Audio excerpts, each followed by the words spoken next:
Okay. Hi, నేను doctor Sai Madhuri Boppana, consultant medical oncologist, HCG Vijayawada. ఈరోజు మనం కీమోథెరపీ గురించి కొన్ని విషయాలు మాట్లాడుకుందాం. కీమోథెరపీ అంటే క్యాన్సర్కి సంబంధించిన మందులు. కీమోథెరపీ పెట్టాలి అనగానే అందరూ భయపడతారు. కాదండి, ఇవి మామూలు మనం వేరే వ్యాధులకి ఎలా అయితే మందులు తీసుకుంటామో కీమోథెరపీ అనేది క్యాన్సర్కి సంబంధించిన మందులు. అవి టాబ్లెట్స్ కావచ్చు, లేదంటే ఇంజెక్షన్స్ కావచ్చు. అవి మనం సెలైన్లో పెట్టి నార్మల్గా ఇంజెక్షన్ రూపంలో ఎక్కిస్తూ ఉంటాము. కీమోథెరపీ అనగానే తట్టుకుంటారా అనేసి ఫస్ట్ అడిగే క్వశ్చన్ అందరూ. కీమోథెరపీ మనం వయసు బట్టి, వ్యాధిని బట్టి, స్టేజ్ని బట్టి నిర్ధారిస్తాము. ఒకవేళ పెద్ద వయసు ఉన్నారు, వాళ్ళు కీమోథెరపీ తట్టుకోలేరు అంటే అలాంటి వాళ్ళకి మనం వేరే రకమైన టార్గెటెడ్ థెరపీ అనే మందులు కూడా ఇప్పుడు అవైలబుల్ ఉన్నాయి. సో క్యాన్సర్ ట్రీట్మెంట్ అనేది మనం భయపడకుండా తీసుకోవచ్చు. కీమోథెరపీ ఇవ్వగానే మనిషిని అంటుకోకూడదా, రూమ్లోనే ఉంచాలా, ఇటువంటి డౌట్స్ చాలామంది అడుగుతూ ఉంటారు. ఒకటి, క్యాన్సర్ అనేది అంటువ్యాధి కాదు.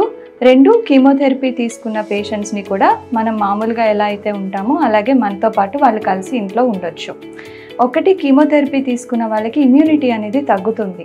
అవి మనం కీమో ఇచ్చినప్పుడు బోన్ మ్యారోలో కణాలు తగ్గడం వల్ల వాళ్ళకి ఇన్ఫెక్షన్స్ వచ్చే అవకాశాలు ఎక్కువగా ఉంటాయి. కాబట్టి కొంచెం ఎక్కువ crowded places like malls, theatres, పెద్ద పెద్ద టెంపుల్స్ వాటికి వెళ్ళొద్దని చెప్తాం. కానీ ఇంట్లో వాళ్ళు నార్మల్గా ఉండి వాళ్ళ యాక్టివిటీస్ వాళ్ళు నార్మల్గా చేసుకోవచ్చు.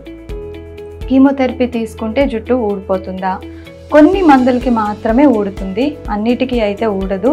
కొంతమంది వచ్చి అడుగుతారు, మాకు అసలు కీమో పెట్టారా, మాకు అసలు హెయిర్ లాసే రాలేదు అని. కొన్ని మెడిసిన్స్కి రాదండి, సో అంత మాత్రాన మీకు కీమో పెట్టలేదు అనేది కాదు.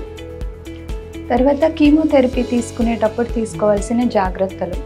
ఆహారం వచ్చి ఇంట్లో వండిన ఆహారం తీసుకోవాలండి. బయటవనేది తీసుకోకపోతే మంచిది. ఎందుకంటే ఇందాక అనుకున్నట్టు ఇన్ఫెక్షన్స్ వచ్చే అవకాశాలు ఎక్కువగా ఉంటాయి. కాబట్టి ఇంట్లో ఆహారము ఏదైనా సరే వండిన ఆహారం తీసుకుంటే మంచిది.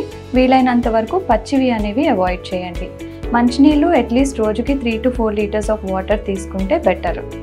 ఇంటికి వెళ్ళిన తర్వాత, కీమో తర్వాత మీరు డిశ్చార్జ్ అయ్యి ఇంటికి వెళ్ళిన తర్వాత ఒకవేళ ఫీవర్ వచ్చినా, లేదేమైనా విరోచనాలు అవుతున్నా, లేదు నోట్లో పుండు పడి ఏదైనా తినలేకపోతున్నా, మీరు వెంటనే హాస్పిటల్కి రాగలిగితే, మనం సరైన సమయంలో ట్రీట్మెంట్ అందించగలిగితే ఈ సైడ్ ఎఫెక్ట్స్ వల్ల ఎక్కువ ఇబ్బంది పడకుండా ఉంటారు.